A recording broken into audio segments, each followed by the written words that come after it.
Tolson, the owner and founder of Greenbean Day School and Nursery. I started the school almost really out of necessity because my son was born premature and I had no game plan for any future childcare. The home environment is how we started, and as a home daycare at first. So the Reggio philosophy just spoke to me because everything is home-based and home-centered. Everything feels like home, and you're using natural colors found in the environment. Just that environment was very important for me to have kids be in a space that looks and feels like their home.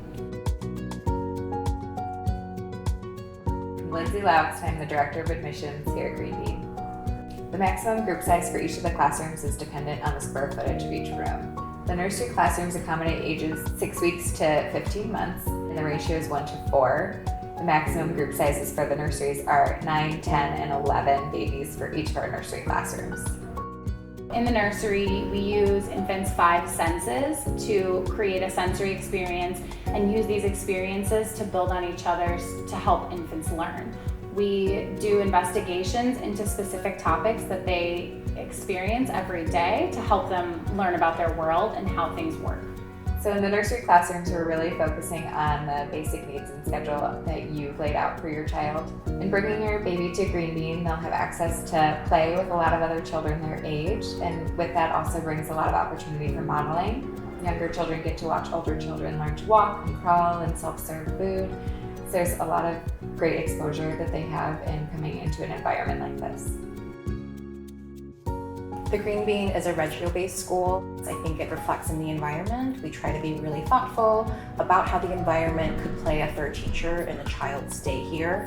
We also think about curriculum in a different way. It's very play-based and interest-based versus a prepackaged plan. So that means even in the nurseries, we are looking at the interests of an infant and trying to work a curriculum around that. If you're planning to bring pumped milk to school, typically they can stay here fresh for about 48 hours or up to 2 weeks if frozen.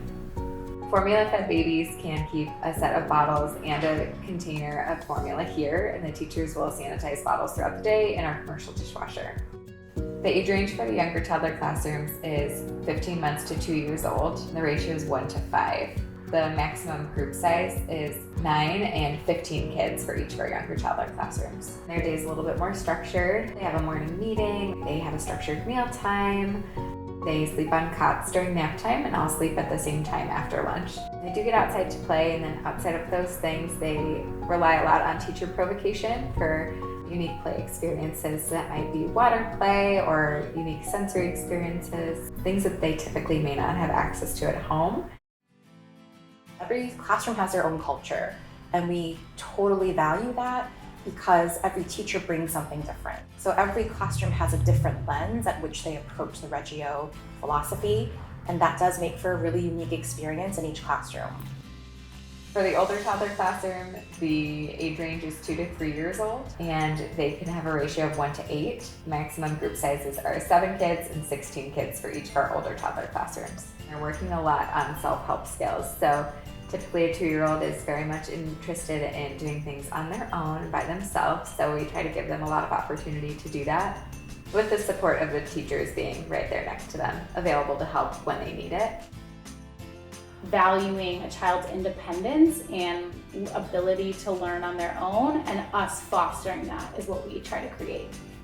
Outside of that, they get a lot of opportunity to work on some more elaborate project work, so they might follow a topic for a little bit longer. The classroom might show interest in light and shadow and spend a few weeks exploring that outside on the playground or on walks. Also in the older toddler room, they do potty training, so that is a key part of their experience in that room. The modeling of the older children in the classroom really support that new skill, and we also hold workshops on potty training throughout the year so that teachers have good strategies going into it. One of the biggest things that I've learned as a teacher through exploration through play and learning through play, you don't ask them yes or no questions, you ask them the why. Why they're doing something. Why are you painting in that way? Why are you, stacking the blocks in that way? And they're teaching themselves, in that moment.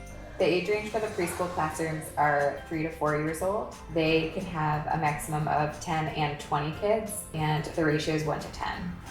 Preschool room is very busy. They have a bigger group size, so it gives them a lot of opportunity to play with a lot of different kids their age. It's also getting closer to more of a typical school day experience with a larger group. Throughout the day, they still have the crucial components like morning meeting and snack and outside time, but they get to spend a lot more time working on some longer term projects. So they might spend an entire summer investigating bugs. We've had other classrooms working on topics like robots or construction. They get access to exposure to a lot of these things throughout, construction sites in the neighborhood. We try to give them as much real life access to these things as we can.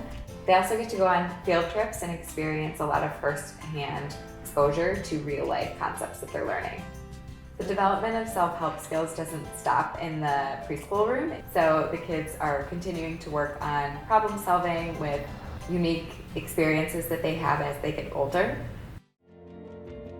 The pre-K classroom has kids 4 and up, and they can have a ratio of 1 to 10. They can have a max of 10 kids in that room.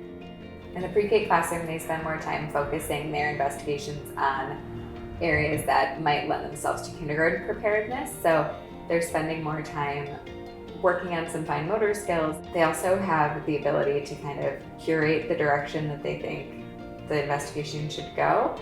We try to give them as much opportunity as we can to extend an investigation, but we also try to build the academics into those areas naturally, working on categorization and math and science. These skills are always present in our day, but we do rely on documentation within each of our classrooms to kind of break that down for the families at home so that they can see the development and the academics that are happening within the play. I think they've both really been challenged academically, even though they're both quite young. I feel that they have expressed an interest in books and art in ways that I don't know that I could have provided for them. Here we really value taking more of a back seat in a sense and kind of observing them and supporting them and helping them to almost teach themselves. And that is something that you don't see a lot of places. It's not as traditional, but I think that it's really important for them to build those skills and to be surrounded by adults who are able to help them build those skills. Parent communication varies a lot per age group. All of the daily information for the infants is recorded on a daily sheet and for now is being shared via email. Communication varies as the kids get a little bit older. We want to be the best for you. We want that partnership. I think sometimes parents don't know how much they fit into the equation, but I know being on the other side, we would love your insight. We want that communication and very much value the relationships that we build with our parents. I think what resonates with most families here at the Greenbean is that this is not a daycare. It's really a school environment that's focused on helping kids explore the world around them. It's curriculum-based. It's really unique. It's a different model of childcare. Right now, our drop-off and pickup is happening in a unique way. So as you pull into our parking lot, a director will come out and do a temperature check of your child and ask you some screening questions. Once they've passed those, they can be walked to the door and they will be received by a teacher who will walk them back to their classroom. Parents are permitted inside the foyers of our school, but not past that and not in our common areas or classrooms. For pickup, you would just shoot us an email or give us a call and let us know that you're either here or when you expect to arrive. We'll get your child ready and bring them out to you at your car. The Greenbean follows all CDC recommended vaccination schedules, so we typically expect that of all of our families. We are following closely all of the COVID protocols recommended by DCFS and the CDC. All of our lead teachers started as assistant teachers, and that's allowed us to really vet staff in a unique way. We've been able to see them grow and develop into leaders and then move into open positions as they become available. That applies to all of us. So I started as a lead teacher in a toddler classroom and have moved my way up and now am as a part of the leadership team and a parent here at the school. The care that we give to the children is what stands out for me the most. I think our parents can see that when they walk in. The children are delighted to see their teachers. And for me, that relationship that we foster is always at the helm of why I boast about Greenbean to other families. Greenbean families are expected to provide personal items for their child, milk or formula, and diapers.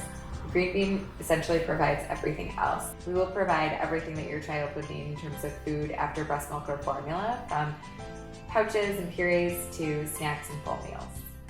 All age groups get access to outside time, so infants can go outside in the stroller or a carrier, and the toddlers and up get to go outside on our playground twice a day. We also have a small outdoor classroom that can be used by specific rooms throughout the day. If a group can't get outside to play, they also have our studio space that they can rotate through. So each classroom has a time slot that they can go into our studio to play. It is filled with many different options for all age groups. We're always looking for more opportunity to bring our families together and give them access to each other with or without their kids around. Last year we did a little fall festival on our playground, a Halloween party. As a parent, I think what I look for in a school is really a place that my family and I can feel at home. There's been a really strong effort on the part of the school's leadership to foster a sense of community. And that's something that's been really important to my husband and me. And the emphasis on really being a community and networking with other families is something that I have definitely seen come a long way since we started. We typically host 1 to 2 back to school nights a year, so that's a great opportunity for you to come into the classroom. Typically they do a mock circle time or sit down and do an activity together, and it's really fun for the parents to get to be a participant alongside their child. I think Greenbean has a really bright future. We've got a great foundation that we work to improve on every day. Something that I'm really excited for us is our development of the Reggio philosophy. I think Greenbean differs from other schools very much in its home-like environment. So when families come into our school, we want them to feel like it's a second home for them. We're all really are a big family. Our own children attend, and we are in this, as a collaborator alongside our families. My hopes and dreams for the school are the same. I think that it has provided my family with an amazing early childhood education, and I hope that it provides it for many other families for many years to come.